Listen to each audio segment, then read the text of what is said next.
Welcome to Buckets, brought to you by FanDuel Sportsbook. My name is Matt Moore. I'm the senior NBA writer for the Action Network, and this is your NBA Finals Game 5 Best Bets episode. Potentially, emphasis, the last Best Bets episode of the 2022-23 NBA season. We'll give you best bets. We'll break it all down for you. Give you the handicap on all of it. I got a great crew with me today. Excited to have them on board. Everything we talk about today can be found in the award-winning Action Network app. Best way for you to track your picks. You have the second information where the bets and money are coming in on. Lots of stuff coming in. You got our Green Dot Daily shows. You can catch podcasts of this show in the app. You can check out all of Jim Turvey's WNBA plays, the hottest ticket on the planet right now. Make sure to check that out as well. Join me today to give best bets for Game 5 of the NBA Finals in Denver, Colorado, between the Denver Nuggets and the Miami Heat, as Denver Nuggets look to secure their first ever NBA championship. I got Joe Delera from New York City. I got Sean Little from MSG Networks. You can catch him at Chicago Flow. I got AC, the Analytics Capper, Albert Wynn. Follow him on Twitter at Analytics Capper. Gents, glad to have you on board. Series is now 3-1 after Denver rolls into Miami. And after everyone was like, "Oh, Heat culture! Oh, Heat culture! Oh, they won in Denver! Oh," and then Denver said after Game 2, and I didn't believe them. It was my fault. I keep not believing this Denver team, despite covering them every fucking game of the season. Denver comes after Game 2 and says, "Yeah, we didn't play hard," and we were all like, "Okay, sure. In an NBA Finals game, you got beat just because you didn't play hard." Okay, and then they went into Miami and then played hard and they won both games and destroyed them. And there's a lot to kind of get into about this. We'll go around the table. We'll give our best bets for this game. Let's start with AC. What's your best bet for Game 5? Yeah, I rode this guy in Game 4. I'm going to ride him again in Game 5. I love Christian Brown over 0.5 blocks or steals. So basically just one defensive stat there. Quick hands. We'll get into it later. And then the next one will be playing a little regression spot here, bucking the trend with Jamal Murray under 8.5 assists. All right, Sean Little, what do you like for Game 5? Going back to my untrained eye, I'm going to go Nikola Jokić to lead the game in scoring plus 105 FanDuel Sportsbook. Okay. Joe Delera, what's your best bet for Game 5? I'm taking the spread here. I'm going to lay the points with Denver -9. I like it, keeping it simple. I have two. You're never going to believe this, but I got the first half under 106.5. Shocker. Plot twist for me. Like, I'm sorry. If it keeps winning, I'm just going to keep betting the same thing. I am also going to take Nuggets -9.5. I am also going to play an alternate spread on the game as well with the Nuggets -14.5. I'm going to play that as well. We'll get into why here in a second. So, all right, let's I'm trying to think of where we want to start here. Let's start with Joe, because that's like the big picture angle with the -9. Right, Joe, I was in Miami, covered both games for the Action Network. I've been doing this a while. Not my first rodeo, my friends. And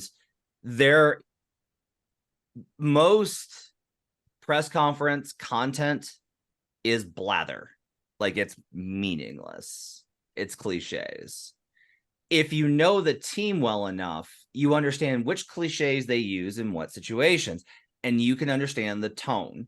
And the Heat, after they lost Game 6 in Miami of that Celtics series, were like, Eric Spoelstra was like, "We're going to get on that bird and we're going to win." And Jimmy Butler's like, "We're going to win." And after going down 3-1 to the Denver Nuggets, their tone was, "We're going to try." That's like what they were. The words "we're not going to quit" were said, I think, like 18 times in those press conferences the other day. Spoelstra's thing is find a way to get it back to the 305. And he's not wrong, right? Like, you win one, and all of a sudden it's like a little bit more pressure, and you're back at home, and you can ride some momentum, blah, blah, blah, blah, blah. The problem with all of this is, like, there is a subtext here, and Gabe Vincent was the first one to crack. I believe it was on I forget what days anything are. My space-time continuum is completely blown to shit. But there was after game 3, Gabe Vincent basically said he said our margin for error is so small. Like the Heat are not going to come out and be like, yeah, no, they're way better than us, so we got to figure out some shit to try and like game this. But that's basically been the tone, is like, we know they're better than us. Like, they have so many more weapons and they're so much bigger than us. So like they're really up against it and they know that. And to me, like that really matters here, in that the Heat are going to try and be defiant as like we're always defiant. But right now, to me, it sounds like they're trying to convince themselves that they are defiant. Now that's a narrative play. Joe, give me the reasons why you like Denver -9 here. I think a lot of it comes down to the scheme, right? And I think that Malone's comments after game 2 were interesting. And I think it really comes down to the fact that, like, if Denver slacks off, then Miami's so precise, they're so well coached, like they'll close that gap, right? But if Denver's really locked in and closing out on shooters and executing their defensive game plan in particular, that's going to really swing things. The big thing for me is that game 2, when Miami won, 44% of their shots came from 3-point range. After that, game 3, 35%, game 4, 29%. So Denver's ability to cut into that, and we've also seen the pace, it's gone up slightly, like ever so slightly in games 3 and 4 compared to 1 and 2. So you're driving Miami off the 3-point line, which is one of their edges, and then you're also picking up the pace. So Miami wants to keep you in that like slog. They want to keep you playing slower. They want to be able to maximize what they can do in terms of their shooting from long range, closing in the math numbers, right? They haven't been able to do that. And something looks up with like Jimmy. Like Jimmy doesn't really look 100%, right? And what we're seeing is that Jimmy and Bam are scoring a lot of points for Miami. They're both averaging over 20 points a game. But the problem is their points per shot and points per possession is not that great. So you're playing this otherworldly offensive team in Denver. They haven't stopped them at all. You know, Denver's offensive rating is has been absolutely tremendous this series, 117.9. And they don't really have an answer for that. And they've tried so many different looks defensively. I don't think that they have enough to close the gap. And realistically, Denver's plus 9.3 in terms of net rating over the course of this entire series. They're 3-1. The one loss they easily could have won. Like, we could be talking sweep right now if Miami didn't shoot literally 50% from 3. So I just think that Denver is in an entirely different class. We've been saying this all series, really, like a lot of us anyway. And I think they take care of business. I think the -9 is fine. A lot of us. Shout out to Brian Fonseca, who I'm waiting I had to check myself there. to log the Heat money line play over at 5 on the floor. Yeah, like you're all right on this. Like, my initial headline for the article I wrote after game 4, and I softened it because I have a lot of respect for this Heat team, but like I always like will just open up with whatever the big thought is my headline and start writing. The headline was "The jig is up." Like, that was the headline, is like, you got through the Eastern Conference, which I have like a lot of thoughts I got to go through with Brandon Anderson on what the fuck happened to the Eastern Conference in the playoffs this year.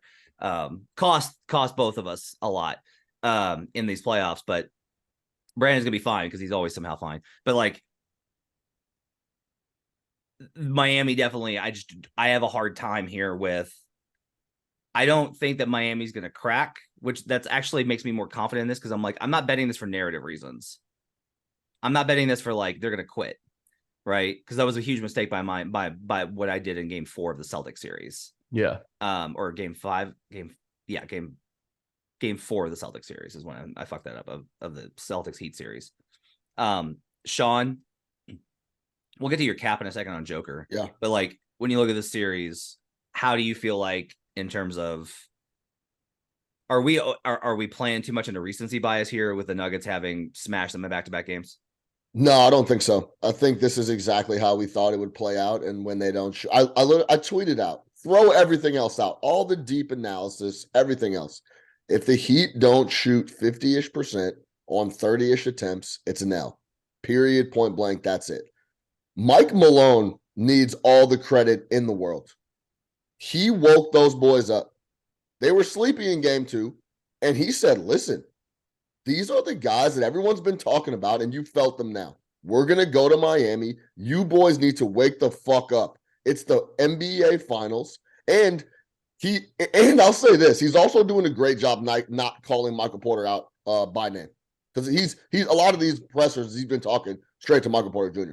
Get your head out of your ass. This is the NBA Finals. Let's get rolling. But he deserves all the credit. He has been coaching his ass off. He has the boys ready. He had the boys ready in game 1.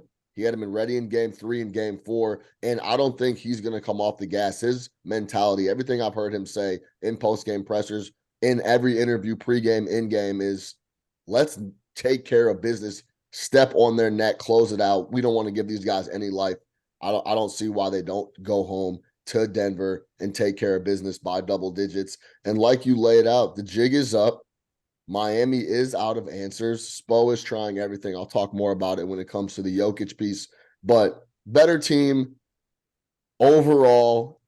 And it is what it is. The Miami Heat had a great season. We can't understate that as well. I think this team is just too much to compete with possession by possession, game to game. Phenomenal season, Matt. Great postseason. They had a great postseason. I mean, I didn't know we were talking about they had a regular great seasons. Giannis hurts his back on a bullshit charge attempt. But that's also, hey, listen, Milwaukee also sat Giannis when he could have played, in my opinion. I agree. Like everyone disrespected these boys night in, night out, including me. I lost a lot of money on that Milwaukee Bucks spot where hero. This is an easy W, double-digit W for the Milwaukee Bucks. It cost me, right? So they took care of business every step of the way. Great season from the New York Knicks as well, Matt. Knicks had a great year. The Miami Heat had a great year. So, hey, that's just what it is. But to bring it back home, Denver Nuggets are just too much. The jig is up. Spo has been trying everything. Nothing is working. When you blitz and double Murray, it's an open shot for someone else. If you leave Jokić one-on-one, it's a bucket. It's just too many answers for the Denver Nuggets. Then you're going to bring Christian Brown off the bench, and he's going to continue to contribute like he is. And then Aaron Gordon all of a sudden can score 30. Cut it out. I assume that you just don't want to bet the spread here because of the line, right? Yeah, the 9 is a big number. Now, do I think they cover it? It's going to be right around that number. Also, they have shown a tendency every single game in the finals to get a little tight as it comes down the stretch. Mm-hmm. And Miami has converted on that. That makes me a little nervous. That's why I didn't lay the 9, and I'm looking at Jokić. I have some numbers. AC, I want to get your thoughts on this overall on the series. Sure. I guess first of all, hang on. Just hit some numbers real quick. Teams up 3-1 outside of the first round since 2003 are 25-9 straight up in game 5, but just 17-7 against the spread. If you cut this down into the Matt Mitchell era, which is since 2019, effectively, it's still only 3-3 ATS. So we cannot get to and this is home, by the way. This is if you're up 3-1 at home. I can't get to a spot where even when we have this great trend of teams that win cover, it's not applying when teams are up 3-1 in a series. And if you want to know how that equates, the market, it gets too sharp at that point, is my read on it. Is the market is now, you're having to buy too much because the market's I'm not going to let you bet the better team here. I'm not going to give you a good number on the better team in this spot. So that's where I kind of get to. AC, what are your thoughts on the series right now? Yeah, my first initial thought is this is the first time the 4 of us combination have been on a pod. So I'm honored to be with 3 other very, very sharp guys. But I was looking at the previous 10 NBA finals and the clinching games in all 10 of them. There's only been 2 that were basically competitive games. 2019, when Steph Curry missed the 3, Toronto won, Kawhi celebrated. And then 2016, again, Steph Curry lost by 4 points. That was the big LeBron block. And then Kyrie for the 3-pointer in 2016. So every other series, last year was a 13-point win. 2020 was 13. 2018 was 23 points. 2014 was 17 points. So these clinching games tend to be somewhat of a blowout. I'm not on it specifically because of that Matt Mitchell trend. I think it's been a great pattern throughout this postseason. You know, the winning team, whether you're a favorite or a dog, or the covering team has also won, basically, right? So I think it potentially might buck the trend tomorrow, but I'll say this: Denver by far is better than a 9-point favorite on this team. I think at this point, this number is more of how do you think the game is going to end? Because if it's a blowout, are the Miami Heat, contract guys, Max Strus, Gabe Vincent, are those guys going to show out and play for that contract, or are they going to empty the benches? Those are things that I have no, projections or thoughts about. But I do think Denver is far and away better. And we've talked about this all season long, but Mike Malone is one of the top tier coaches, like Joe laid out. So props to him. And I'm already going to congratulate Denver for their first ever title. Yeah. Malone, everyone kind of made it entirely about MPJ, and it was his comments after game 2. Under the radar, though, talking to some folks with Denver, like, it was Murray too. Murray's defense was really poor in that game, and he just did not have the energy. And like, that's why Jamal came out and blistered the Sun in game 3 and then punished him. And like, that's the other, we talked about kind of like how they're out of options.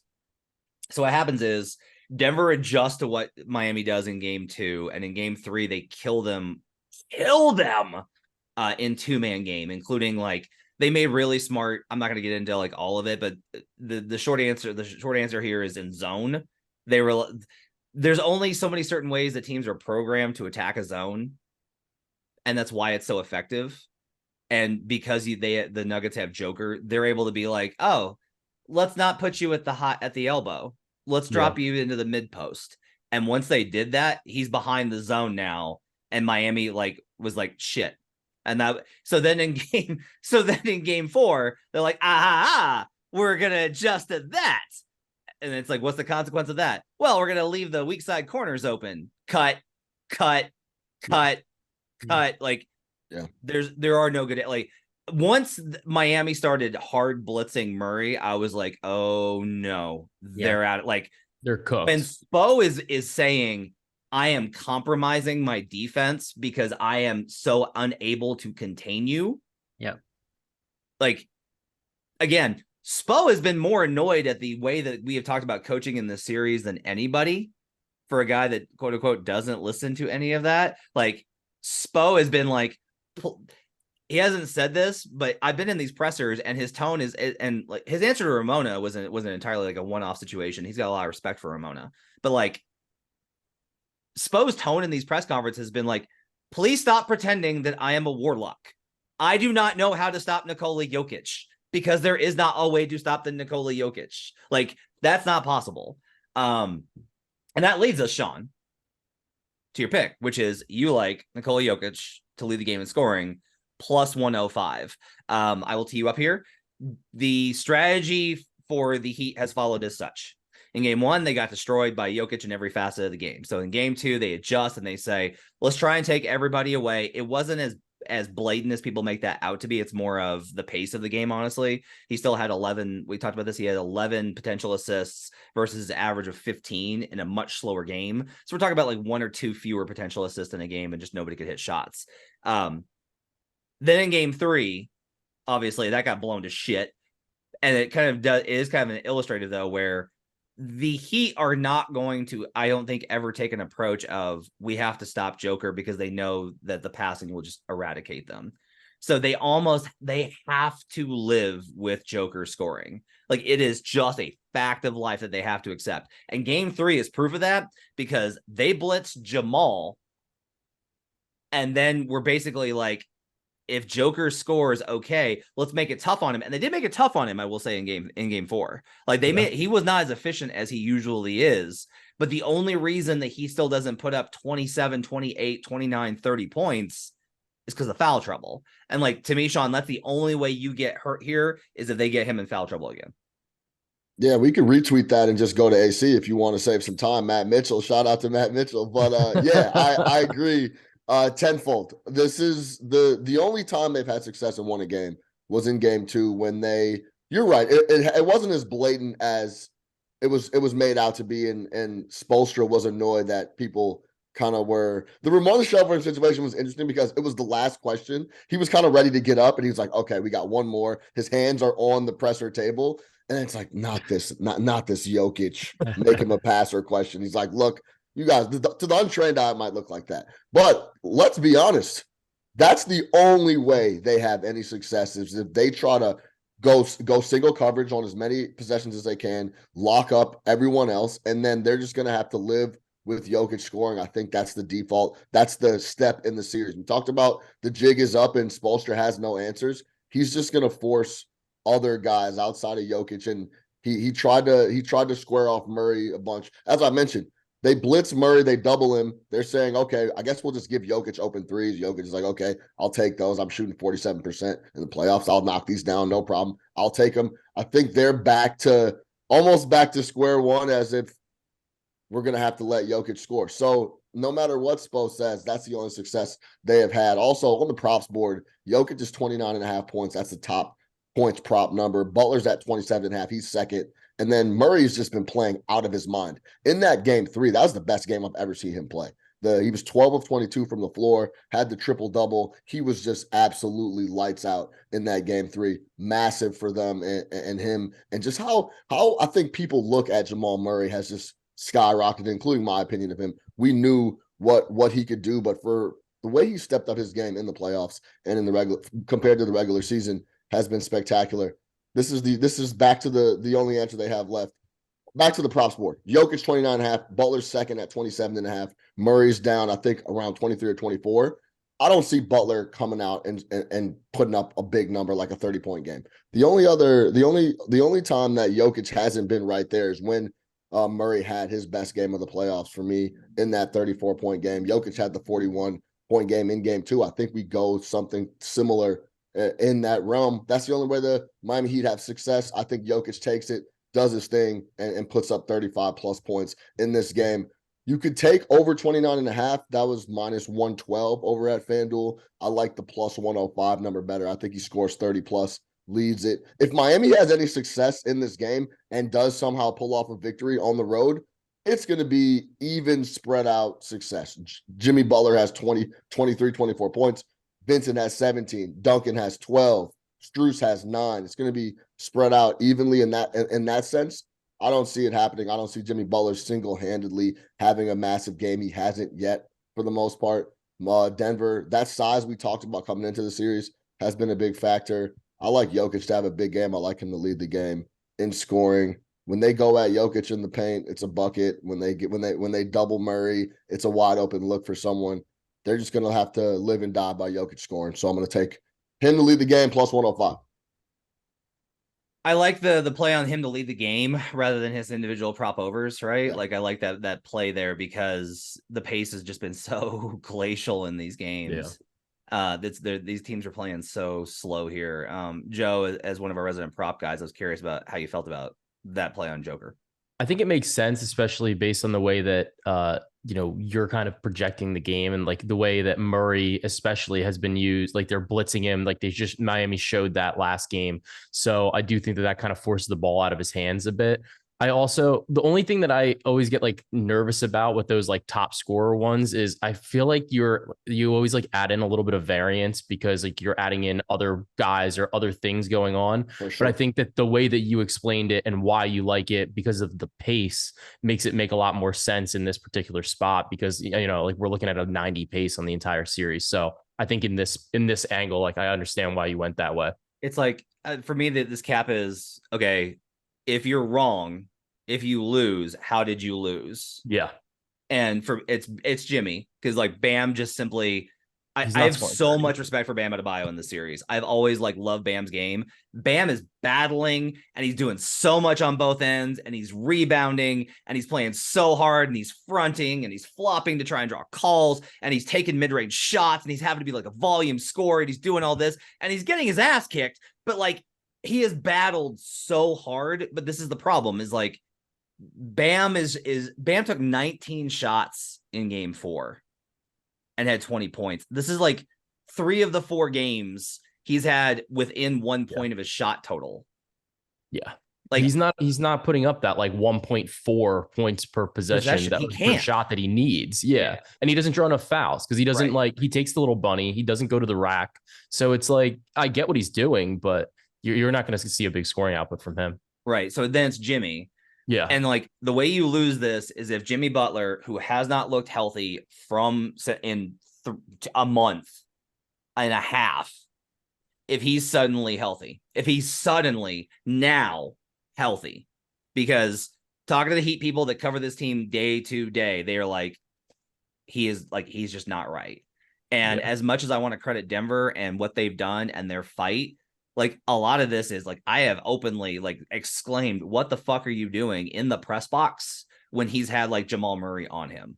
Like he's had Jamal Murray, and like Jamal's going to battle him, but he can get to whatever shot he wants in a ISO post up off those switches whenever he wants. And he's just like, he will loop into it and just be like, whoop, passing out. Let's hope we get a 3. Please come save me, Max Strus. Like, so it's only really Jimmy that you have to worry about. And so effectively what this is you're getting plus 105. If we take those parameters, and like the variance from Joe is right, like maybe Duncan Robinson has 25, maybe but 25 is not going to be enough. You know what I mean? So that's that's not enough, right? So like AC notes it's plus 110 now. So like if we make this into if our thought process is correct, that this is essentially, it becomes Joker plus 110 to outscore Jimmy Butler, and that's a great prop, right? Yeah.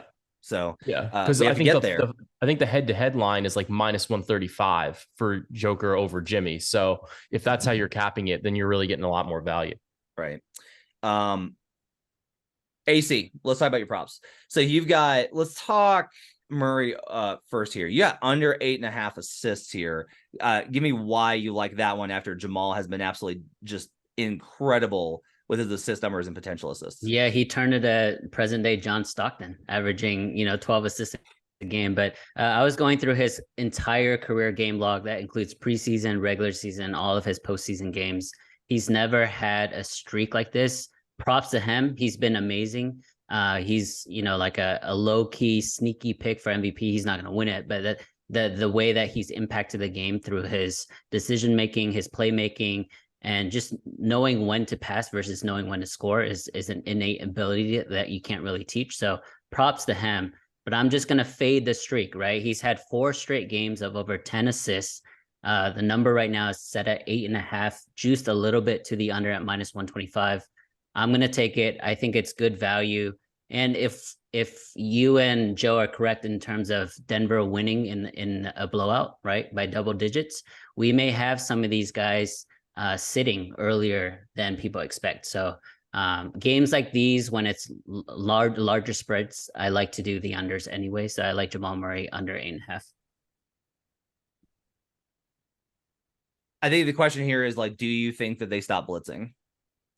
That to me, it's they got to try something different, right? They got to try something different because they've blitzed now for 2 games and they've gotten blown out at home. The only game that they won was, of course, is untrained eye, but it was the game that Jokic had 40 in. So if that's the recipe for, and there is no recipe, they're just playing a team that's better than them. But if they want to switch it up, that's the only way. I think the concern here is in part, if we take the game script, which of game 3 or game 4, if you're Miami, do you prefer? Like, which one are you going to live with? Right? Which one are you closer on? And we're laughing because it's like, hey, do you want to get stabbed to death or do you want to get run over by a truck? But like, I'll take the truck, please. So like, that's like the question here. But it is an interesting thing of, if you look at it, if Spo looks at game 4 and says, look, AG had 27, hit 3 threes. Bruce Brown was molten lava, right? We have a better shot of winning under those circumstances if we can get our offense out of first gear. So like, that would be my concern, is like, I kind of feel like they're going to keep blitzing. I have a hard time believing that Spo will have gone this direction and then be like, no, I was wrong. We got to go back the other way. I think he's probably going to continue to be like, guys, like we can live with Joker. We can't live with Joker. And I think game 3 is the model for, we can't let that happen. Like they gave up 2 30-point triple doubles. Yeah, I would say a lot of us are focusing on Miami's defense, and justifiably so, because Denver is absolutely killing them in the half court. But we all know, not only does Denver or Miami have to shoot 50% from 3 with 30 to 40 attempts, but they actually got to take advantage of mismatches. So to me, I think for Miami to even give it a shot or have a shot in this game, they got to go at Jamal Murray. They got to go at Jokic. That's the only way, because you're not going to defend them. I know we're talking about different schemes, different coverages on the back end, zone, whatever. Yeah, there's no answer. There's no answer. This is the greatest offensive player ever in Jokic, in my opinion. And then you have Murray just picking up apart. Yeah. I would say my one thing, right? Because like I like the other side of this, to be honest with you. Like I like Murray's assist, a lot of part of with the blitzing and what Miami's throwing at defensively. But when we look at what Denver's doing, and I think this is what makes it different than like looking at his whole career, right? Is that they are just like pushing the pick and roll button nonstop.